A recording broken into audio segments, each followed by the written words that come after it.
ظلم یہ ہے کہ دین کے نام پہ یہ سب کچھ ہو رہا ہے سر. یہ اس طریقے سے ناچنا کودنا یہ اتنی بڑی فوش غلطی ہے کہ جس کے اوپر اجماع امت ہے کہ یہ والا رقص اس طریقے سے کرنا، ایسے جھومنا. اور وہ میں آپ کو بتاؤں، وہ جس زبان میں وہ کر رہے ہیں نا ان کو پتہ بھی نہیں ہے وہ کیا ہے، تو جھومنے کس بات کے اوپر ہیں؟ یہ اسی طریقے سے جب محفل قرات ہو رہی ہوتی ہے نا تو عذاب کی آیات پہ ہی لوگ کہہ رہے ہوتے ہیں سبحان اللہ. حالانکہ صحیح مسلم میں حدیث ہے کہ نبی علیہ السلام جب تہجد کی نماز پڑھا کرتے تھے تو جہاں جہاں عذاب کی آیات آتی تھی تو اللہ سے عذاب جہنم کے اگینسٹ پناہ مانگتے تھے. اللہم انی اعوذ بک من عذاب جہنم، آمین. اللہم اجرنا من النار، آمین. اور یہ اس پہ بھی سبحان اللہ کہہ رہے ہوتے ہیں. تو وہ بابے بھی جھوم رہے ہیں، وہ تو کسی اور زبان میں ہی وہ گنگنائی جا رہی ہے جو ویڈیو چل رہی ہے. ڈاکٹر طلب قادری صاحب علمی آدمی ہیں، بڑی حیرانگی ہوتی ہے کہ وہ جن چیزوں کا سہارا لیتے ہیں اور ان کا بھی کیا قصور، پرانے بزرگ بھی یہ کرتے رہے. آپ حیران ہوں گے کہ یہ پہلی دلیل جو ہے نا رقص کی قرآن سے لیتے ہیں. سر اگر جان کی مان پاؤں تو آپ کو وہ آیت پڑھ کے سناؤں تو پھر آپ نے ان بزرگوں کا اور ان کے بڑے پرکھوں کا، صوفیاء کا مذاق آپ خود اڑائیں گے کہ ان لوگوں نے کس چیز کو بنیاد بنایا. وہ سورہ سواد کی آیات ہے، 41 نمبر آیت ہے آنورڈ، پارہ نمبر 23 کے اندر. اعوذ باللہ من الشیطان الرجیم، بسم اللہ الرحمن الرحیم. اسی لیے میرے بھائی قرآن سے پہلے اعوذ باللہ پڑھی جاتی ہے، ورنہ قرآن پڑھ کے بھی کوئی غلط رزلٹ نکال لے. یہ شیطان کے اگینسٹ اللہ کی پناہ کیوں حاصل کی جاتی ہے کہ یہ نہ ہو کہ اس قسم کا کوئی شیطان گھس جائے کہ قرآن میں لکھا کچھ اور ہو اور آپ اپنے ماننے والوں کو کچھ کا کچھ بنا کے بتائیں. وہ یہی کر رہے ہوتے ہیں نا. یہ جی 41 نمبر آیت سورہ سعد، پارہ نمبر 23. حضرت ایوب علیہ السلام کا ذکر. آپ کو پتہ ہے ان کو اللہ تعالیٰ کی طرف سے آزمائش آئی تھی، بیماری آئی تھی ان پہ. یہ جو کہتے ہیں ان کے جسم میں کیڑے پڑ گئے تھے اور وہ کیڑا نیچے گرتا تھا اوپر رکھ لیتے تھے، یہ جھوٹ ہے، ایسا نہیں ہے، یہ سب اسرائیلی روایتیں ہیں. وَاذْكُرْ عَبْدَنَا ایوب، ہمارے بندے ایوب کو یاد کرو. اِذْ نَادَى رَبَّهُ، جب انہوں نے اپنے رب سے دعا کی. اَنِّي مَسَّنِيَ الشَّيْطَانُ بِنُصْبٍ وَعَذَابٍ، کہ اے میرے رب بے شک شیطان نے مجھے چھو لیا ہے تکلیف اور دکھ کے ذریعے. اچھا وہ کوئی وسیلہ واسطہ نہیں پیش کر رہے، اللہ ہی سے فریاد کر رہے ہیں. ارکض برجلک ھذا مغتسل بارد وشراب، تو اللہ تعالیٰ نے ان کو وحی کی کہ اپنا پاؤں زمین پہ مار، یہ ہے ٹھنڈا پانی تیرے غسل کرنے کے لیے اور پینے کے لیے. وہ کہتے ہیں جو حضرت ایوب علیہ السلام نے زمین پہ پاؤں مارا نا، یہ رقص کی دلیل ہے. ہائے ہائے کتنے پہنچے نے سرکار، ہائے ہائے ہائے. وَوَهَبْنَا لَهُ أَهْلَهُ وَمِثْلَهُمْ مَعَهُمْ، تو ہم نے ان کو مزید ان کے اہل، بیوی اور بچے ان کے سارے فوت ہو گئے تھے. اللہ کہتا ہے ہم نے دوبارہ نئے بیوی بچے دیے اور اس کی مثل اور عطا کر دیے. رحمتم منا، اپنی طرف سے رحمت، و ذکر لأولی الالباب، جس میں نصیحت ہے اہل عقل کے لیے.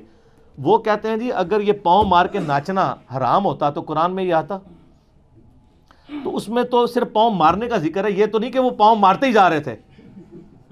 وہ تو اما ہاجر کے لیے بھی، جن کو آپ ہاجرہ کہتے ہیں، لفظ ہاجر ہے، ان کے لیے بھی سیدنا اسماعیل علیہ السلام کے لیے وہ زمزم جاری ہو گیا تھا. بخاری میں اشارہ تھا، نہ تورات میں ذرا ڈیٹیل کے ساتھ واقعہ موجود ہے. تو وہ تو پاؤں لگنے سے ہوا. تو یہ کہتے ہیں جی وہ یہ دلیل ہے، اس سے دلیل پکڑتے ہیں. اور اللہ کے فضل سے ہمارے جو پرانے مفسرین اور محدثین ہیں انہوں نے باقاعدہ صوفیاء کا ان آیات کے ساتھ کھلواڑ کرنے کا رد کیا. یہ کھلواڑ وہی ہے جس طرح کہ اہل تشیع نے کھلواڑ کیا ہے قرآن کے ساتھ. سورہ الذاریات کے اندر پارہ نمبر 27 کے سٹارٹ میں آتا ہے نا کہ ابراہیم علیہ السلام کو انسانی شکل میں آ کے فرشتے نے بشارت دی. ان کی بیوی بھی وہاں کھڑی تھی، اس کو بشارت دی. سیدہ سارہ کی عمر آلموسٹ 80+ تھی اور وہ بوڑھی ہو چکی تھی، اس وقت اولاد بھی نہیں پیدا ہوتی، اور کہا کہ آپ کو ایک بچے کی بشارت دیتے ہیں حضرت اسحاق علیہ السلام کی. تو قرآن میں ہے فسکت وجہہا، تو انہوں نے اپنا چہرہ پیٹا اور کہا کہ میں تو بڑھیا اور بانجھ ہوں، میری اولاد ہوگی. ظاہر ہے 80 سال کی عورت اگر پریگننٹ ہو جائے تو کس کو منہ دکھائے گی. تو ایک ان کا ایبرپٹ تھا، وہ ایک ہی دفعہ انہوں نے چہرہ پیٹا حیرانگی کے ساتھ، تو کہتے ہیں اسے ماتم ثابت ہوتا ہے. تو شیعہ نے اس آیت سے جس طرح گھسیٹ کے ماتم ثابت کیا نا، سنیوں کے صوفیاء نے، سورہ صاد کی آیت نمبر 41 سے رقص ثابت کیا. یہ بالکل جعلی باتیں ہیں، ان کو خوف خدا کرنا چاہیے. ان کو شرم بھی نہیں آتی کہ یہ کیا چیزیں لوگوں کے سامنے رکھ رہے ہیں. اس کے علاوہ بخاری مسلم میں کچھ احادیث ہیں جس کا غلط رزلٹ نکالا گیا. صحیح بخاری اور مسلم دونوں میں حدیث ہے کہ اماں عائشہ کہتی ہیں کہ ایک دفعہ مسجد نبوی میں حبشی جو ہے وہ اپنے نیزوں اور تلواروں کے ساتھ اور ڈھالوں کے ساتھ جنگی پریکٹس کر رہے تھے، جنگی مشقیں. تو میں نے خواہش کا اظہار کیا، اللہ کے رسول صلی اللہ علیہ وآلہ وسلم میں یہ دیکھنا چاہتی ہوں. اور آپ فرماتی ہیں کہ تم نبی علیہ السلام کا اخلاق دیکھو کہ میں تو نوجوان لڑکی تھی. ایک نوجوان لڑکی جب اس طرح کا کوئی کھیل تماشا دیکھ رہی ہو تو وہ کتنی دیر کھڑے ہو کے دیکھ سکتی ہے، اس کا تو شوق ہوتا ہے نا.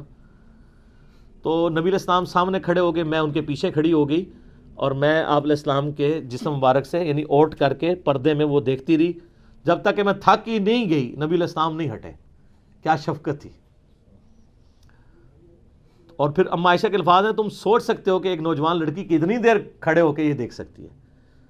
تو اس میں الفاظ ہیں کہ وہ جنگی مشقیں کر رہے تھے. تو ظاہر ہے جنگی مشقیں کرتے ہوئے بندہ جھومتا بھی ہے وہ سارا. تو اس حدیث سے وہ دلیل لیتے ہیں کہ وہ جھوم رہے تھے نا، تو اس سے رقص کا ثبوت ملتا ہے. حالانکہ جنگی ٹریننگ میں اس طریقے سے پریکٹس کرنا، وہ تو عام جم میں بھی آپ چلے جائیں یا کوئی ورزش لگانے کے لیے چلے جائیں، اس کو آپ اس طرح کا قرآن اور سنت کے نام کے اوپر ناچنا اور بابوں کو نچانا ممبروں کے اوپر. اسی حدیث کے کانٹیکسٹ میں، یہ حدیث بخاری اور مسلم دونوں میں ہے. صحیح بخاری میں آپ فتح الباری ابن حجر اسقلانی المتوفا 852 ہجری کی فتح الباری پڑھ لیں، اور امام نووی نے جو شرح صحیح مسلم لکھی ہے وہ آپ پڑھ کے دیکھ لیں. دونوں نے لکھا ہے کہ یہ اتنا بڑا ظلم ہے اس سے رقص کو ثابت کرنا. یہ تو جنگی مشقوں کا ذکر تھا اور لوگوں نے گھسیٹ گھساٹ کے اس سے رقص ثابت کرنے کی کوشش کی. ایک اسی کو سپورٹیو حدیث جو ہے وہ مسند احمد میں ہے اور صحیح ابن حبان کے اندر ہے. اس میں یہ کہ حبشی جو ہے وہ اسی طریقے سے مسجد کے اندر جو ہے وہ جنگی پریکٹس کر رہے تھے اور ساتھ ساتھ وہ کچھ نعرے بھی لگا رہے تھے. تو نبی علیہ السلام کو وہ سمجھ نہیں آ رہی تھی. ہو سکتا ہے وہ اپنی لینگویج میں لگا رہے ہوں یا آپ تک آواز نہ جا رہی ہو. تو آپ نے صحابہ سے پوچھا یہ کیا کہہ رہے ہیں؟ تو انہوں نے کہا یہ کہہ رہے ہیں محمد عبد صالح، محمد اللہ کے نیک بندے ہیں. اور ساتھ ساتھ وہ اپنی تلواروں کی پریکٹس بھی کر رہے تھے، اس پریکٹس میں جھوم رہے تھے اور نبی علیہ السلام کا ذکر خیر کر رہے تھے. ٹھیک ہے. اور یہ صوفیاء جو ہے یہ جہاد سے چڑ، ان کو جہاد کی پریکٹس انہوں نے کہاں سے کرنی ہے؟ تو ان لوگوں کا کیا لینا دینا ہے کہ جہاد کی جنگی مشقوں کے دوران نبی علیہ السلام کا مبارک نام لیتے ہوئے، وہ تو ٹھیک ہے آج بھی اگر کوئی گن چلاتے ہوئے نبی علیہ السلام کا مبارک نام لیتا ہے، آپ علیہ السلام سے اپنی محبت کا اظہار کرتا ہے، ایون لبیک یا رسول اللہ بھی کہتا ہے، یا رسول اللہ میں آپ کے لیے اپنی جان دینے کے لیے حاضر ہوں. حاضر و ناظر کا عقیدہ نہ رکھے، یہ نہ عقیدہ رکھے کہ آپ وہاں موجود ہیں یا آپ علیہ السلام سن رہے ہیں، بلکہ ایک اپنی محبت کا اظہار کرے. تو میرے تو اس کے اوپر کلپ ریکارڈڈ موجود ہے، آپ کریں جتنے مرضی نعرے لگائیں، کوئی ہمیں نہیں اختلاف. لیکن آپ اس کو بنیاد بنا کے یہ کہنا کہ جی وہ صحابہ کرام جو رقص کرتے تھے تو وہ اس طرح کی پریکٹس ابھی بھی آپ ایسے عرب ملکوں میں جائیں نا تو ان عربیوں کی جو جنگی مشقیں ہو رہی ہوتی ہیں نا، وہ ویسے آج تک تلوار ہی پکڑی ہوئی ہے، ان کو پتہ ہی نہیں ہے کہ اب تو جدید اسلحہ آ چکا ہے. تو ان کی اب ٹریڈیشن بن چکی ہوئی ہے. تو اس طریقے سے اگر کوئی جھومتے ہوئے کر لیتا ہے تو ہم اس کے اوپر کوئی شرعی فتویٰ نہیں لگاتے. نام یہ کہتے ہیں کہ اس طرح کا کوئی رقص کرنا وہ حرام ہے. ہم جس رقص کی بات کر رہے ہیں وہ یہ ہے جو یہ اس طریقے سے کر رہے ہیں، نہ کوئی سمجھ ہے، نہ کوئی بات ہے، نہ کوئی مقصد ہے. ٹھیک ہے. سائیڈ بائی سائیڈ ایک چیز چاہتی ہوئی علیحدہ بات ہے. اور بڈھے ویلے 60 سال کے بابے وہ جس طرح جھوم رہے ہوتے ہیں، خدا نہ خواستہ کسی کو چکر آ جائے اور اوپر سے آ کے نیچے گر جائے اور شہادت کے مرتبے میں فائز ہو جائے، پچھلے اس کو روتے ہی رہے. تو یہ تھوڑا دیکھنا چاہیے. اور وہ پھر جب وہ میوزک وہ اتنا تیز ہوا ہے، وہ بابے اور تیز ہو گئے. اس میں آپ دیکھیں نا ویڈیو میں تو ڈاکٹر صاحب خود بھی پریشان ہو گئے سر کہ میرے مت ہی نہ لگ جائے. ان کے آپ چہرے کے ایکسپریشن دیکھیں، وہ فوراً سیریس ہو گئے تھے کیونکہ وہ بہت تیز گھومنا شروع ہو گئے تھے. تو تیز گھومنے والا مطلب بندہ کسی وقت گر سکتا ہے. اس طرح کی چیزوں پہ ذرا دیکھنا چاہیے کہ قرآن و سنت میں کیا دلائل موجود ہیں، اس کو دیکھ کے چلنا چاہیے. اچھا، ایک بخاری مسلم میں ایک اور حدیث بھی ہے کہ عید کے موقع پہ کچھ حبشی اسی طریقے سے جنگی پریکٹس کر رہے تھے اور وہ جھوم رہے تھے تو سیدنا عمر وہاں آئے تو انہوں نے زمین سے کنکریاں اٹھا رہی ان کو مارنے کے لیے کہ کم آیا جے تھے. تو نبی علیہ السلام نے نا منع کر دیا. آپ نے فرمایا یہ عید کا موقع ہے, خوشی کا موقع ہے. تو اس طریقے سے, لیکن وہ کسی مقصد کے, خالی نہیں کوئی کہ آپ ناچنا شروع کر دیں, کسی مقصد کے ساتھ اٹیچ کوئی چیز ہو. ہاں کسی کو وجد واقعی نیچرل آ جاتا ہے, اس کے اوپر بھی کوئی گرفت نہیں ہے. وہ تو صحیح بخاری میں تعلیقاً موجود ہے اور سنن ابن ماجہ میں پوری سند کے ساتھ ہے. مولا علی علیہ السلام کا قول ہے اور صحیح حدیث بھی ہے نبی علیہ السلام کے حوالے سے. امام بخاری تو مولا علی کا قول لے کے, ابن ماجہ میں تو مرفوعاً ہے مولا علی سے نبی علیہ السلام سے انہوں نے بیان کیا کہ 3 لوگ ہیں جن کے اوپر کوئی گرفت نہیں ہے. ایک وہ شخص جو سویا ہوا ہے, دوسرا جو مجنون ہے, پاگل ہے, اور تیسرا چھوٹا بچہ. اس کے اوپر شریعت کا قلم اٹھ جاتا ہے. تو اگر کوئی جنون والی کیفیت کسی پہ ہو جاتی ہے اور وہ کوئی نعرہ مارتا ہے, بے ہوش ہو جاتا ہے, ویسے جعلی بھی ہوتے ہیں. ہم جب دعوت اسلامی میں تھے نا تو کئی اس طرح کے جعلی لوگ ہم نے پکڑے ہیں. وہ آپ کو پتا ہے وہ لائٹس آف کر کے ذکر کراتے تھے اللہ, وہ آپ اتنی تیزی سے کریں تھوڑی دیر بعد ویسے ہی چکر کے بعد بندہ گر جاتا ہے. ایک نیچرل چیز ہے نا, اتنی دیر سے زور زور سے آپ ہلا رہے ہیں. تو ہم نے 1999 میں نا یہاں اعتکاف کروایا جیل میں اپنے جو مرکز فیضان مدینہ میں. تو روزانہ تماشا لگا, 30-40 بندے بے ہوش ہوئے پڑے. میں مصیبت پڑ جاتی ہے نا یار, مطلب لوگوں کو آپ سلانا ہے. اس کے بعد پھر کیا کیا, ہم نے ایک سوئی رکھی ہوئی تھی. ہائے ہائے, سوئی تے پھر تمہیں پتہ نا فیتا مار دیندی ہے. کیڑا جعلی ہے جو واقعی جینون بے ہوش بندہ ہے, اس کو آپ سوئی مارے اس کو اثر ہی نہیں کرے گا. سن ہوا ہوتا ہے بندہ. 99.9 کیا 100% لوگ ہی جعلی تھے. پھر آہستہ آہستہ وہ وجدان ہی بند ہو گیا. روزانہ تو نہیں بندہ سوئی کھا سکتا. تو سوئی مارتے تھے, چیک کرتے, ہاں اٹھتے جاؤ اٹھتے جاؤ اٹھتے جاؤ.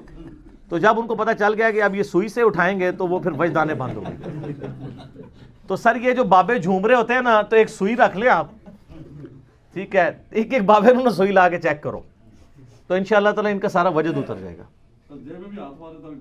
جیب میں بھی ڈاکٹر صاحب نے ایک جدید طریقہ دسا ہے کہ جیب میں بھی ہاتھ, وہ ہاتھ جیب سے مارو گے تو اور کچھ کر دیں تو عزت بچانا مشکل ہو جائے, پھر چور چور کا فتویٰ لگا دیں گے. اچھا ایک اور حدیث ہے, مسند امام احمد میں بھی ہے اور سنن کبریٰ البیہقی کے اندر موجود ہے.